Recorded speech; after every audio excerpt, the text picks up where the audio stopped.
So once you get to about our age, you start to reminisce about the good old days, the 70s and the 80s music and the soft rock. And have you guys heard of yacht rock?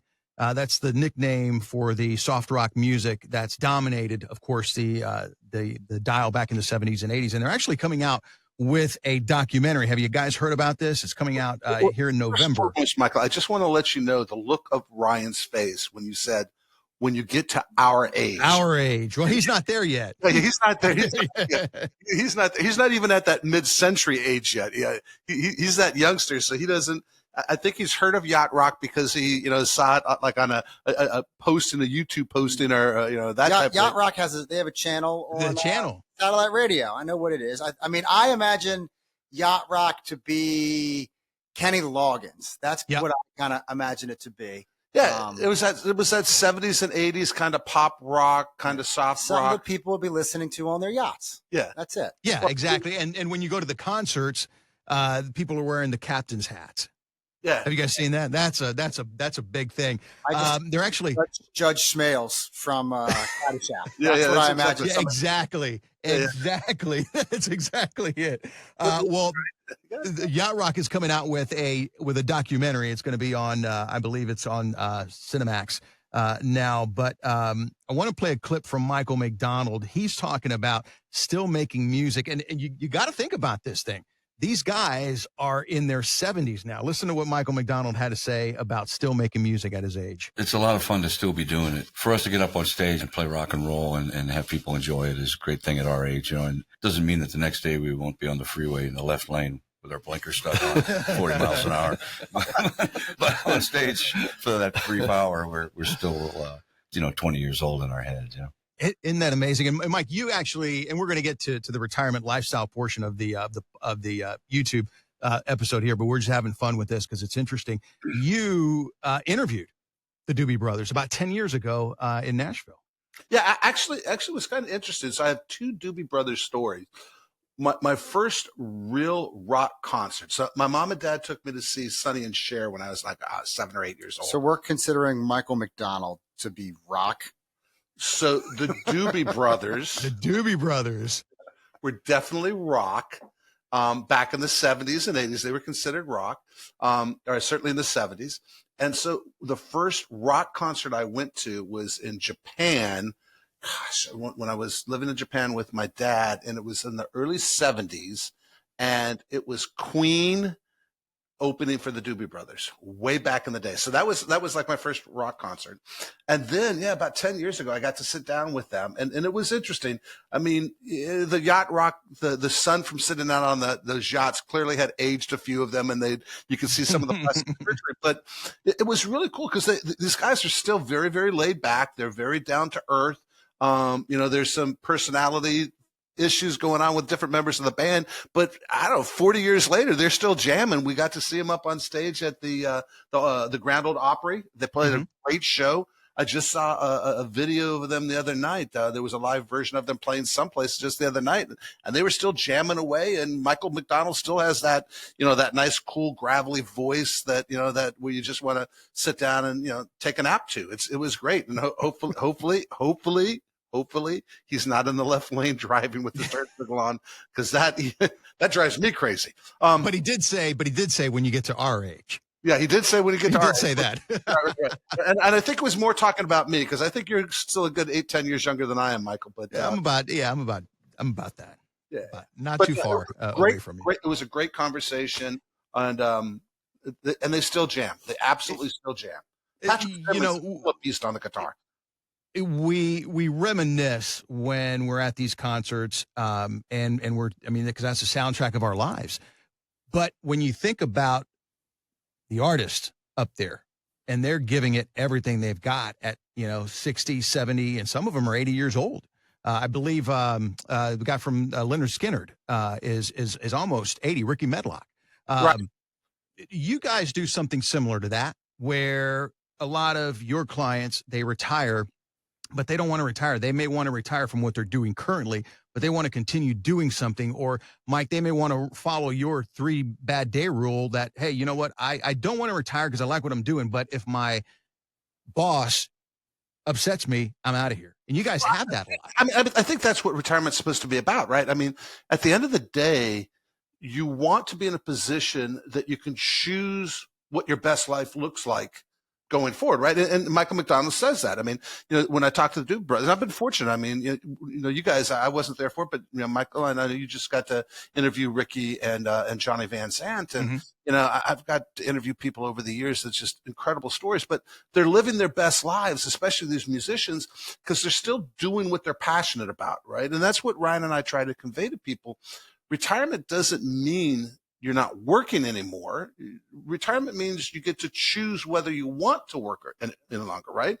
Michael McDonald is not up on stage because he needs the paycheck. That's not what it's about anymore. Now it's about the passion and enjoyment. He still loves making music.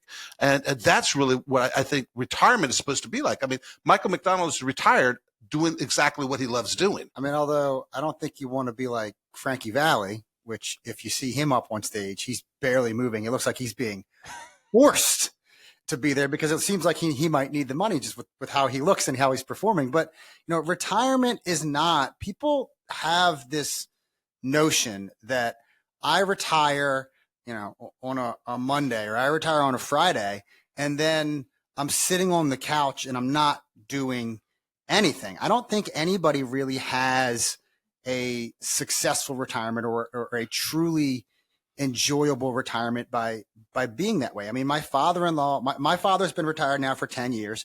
He's had 5 or 6 different part-time jobs just because he wants something to do with his time. He as soon as I give him too much responsibility, he stops. My father-in-law, I don't know if I guess he would truly call himself retired now, but he's 78 years old. And because he has kept himself active by doing things he enjoyed, he retired from the family business, which is event planning.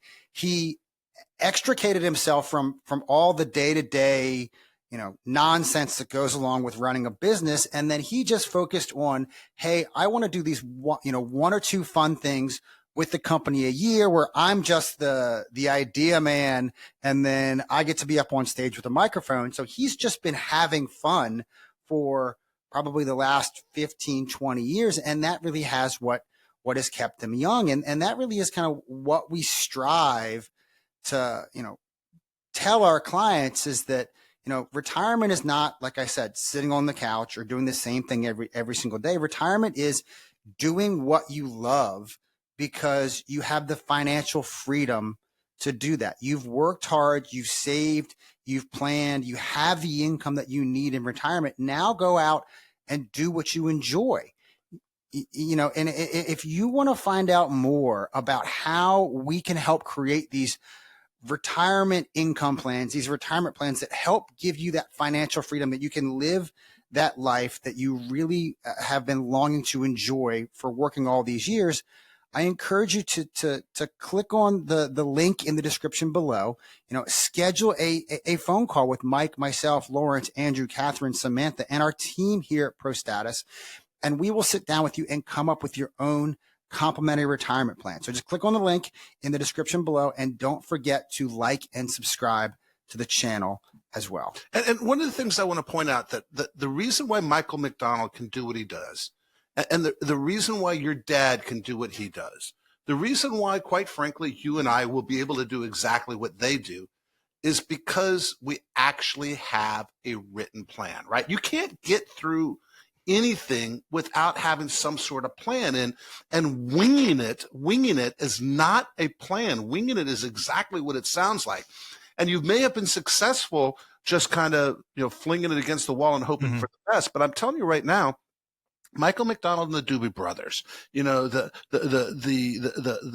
Patriots, for all those years they won Super Bowls, the Dodgers, Tiger Woods. Google, right? Every single one of those entities, all those successful people have a plan, and it's revisited on a regular basis. And every single one of them, even Ryan and myself, we hire outsiders to come look at what we're doing and tell us how to get better at it. We were just at a conference for 3 days listening to people say, here is the state of the art technology you should be considering. Here are new investment strategies. Donald Trump just got elected. Here are things that you need to think about from an economic standpoint. There's always outside people that can give you information that you need so that you can be successful at whatever it is you're trying to do.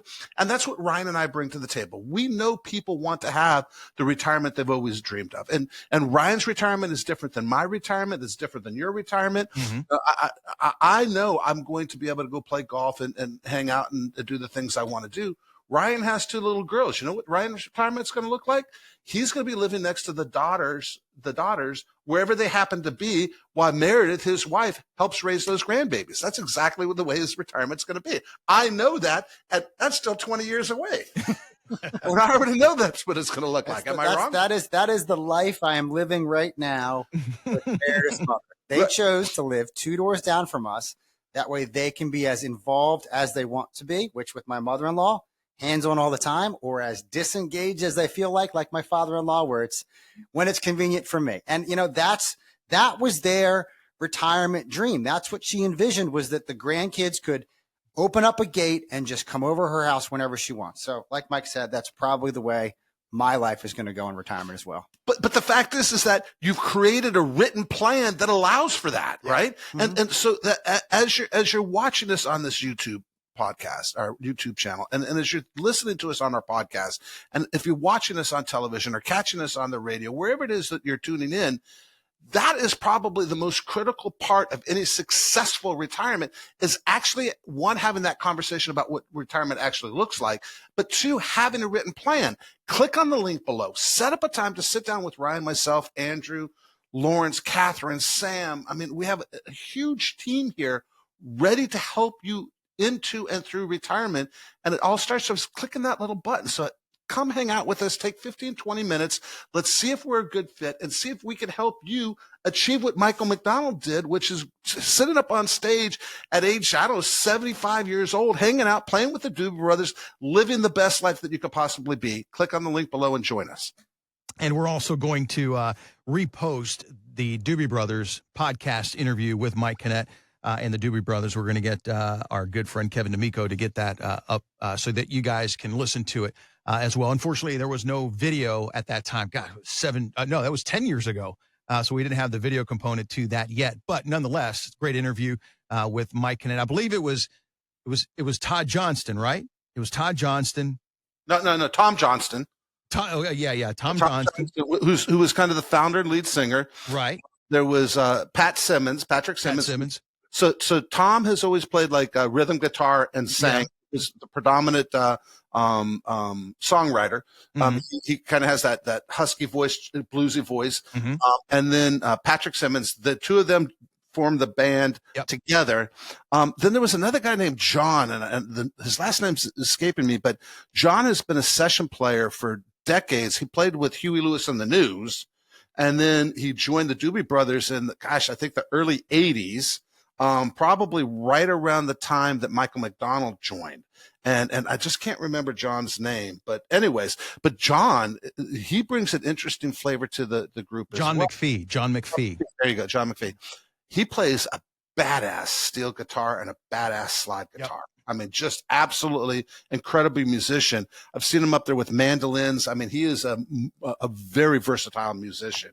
And then, Tom had some health issues. Michael McDonald joined, kind of took over lead, and then they got back together after a few years with the whole group of them. So just phenomenal music, especially for those of us my age, in their late 50s going into their early 70s. We grew up on the Doobie Brothers and, FM radio, which was a big thing back in the early 70s. It was all of a sudden no more AM stations. So, yeah. That's why we got into radio. That's why I got into radio, because these guys, these disc jockeys, in the 70s, when I was growing up listening, it just these people were larger than life. They were like today's influencers that you see on, on social media. So.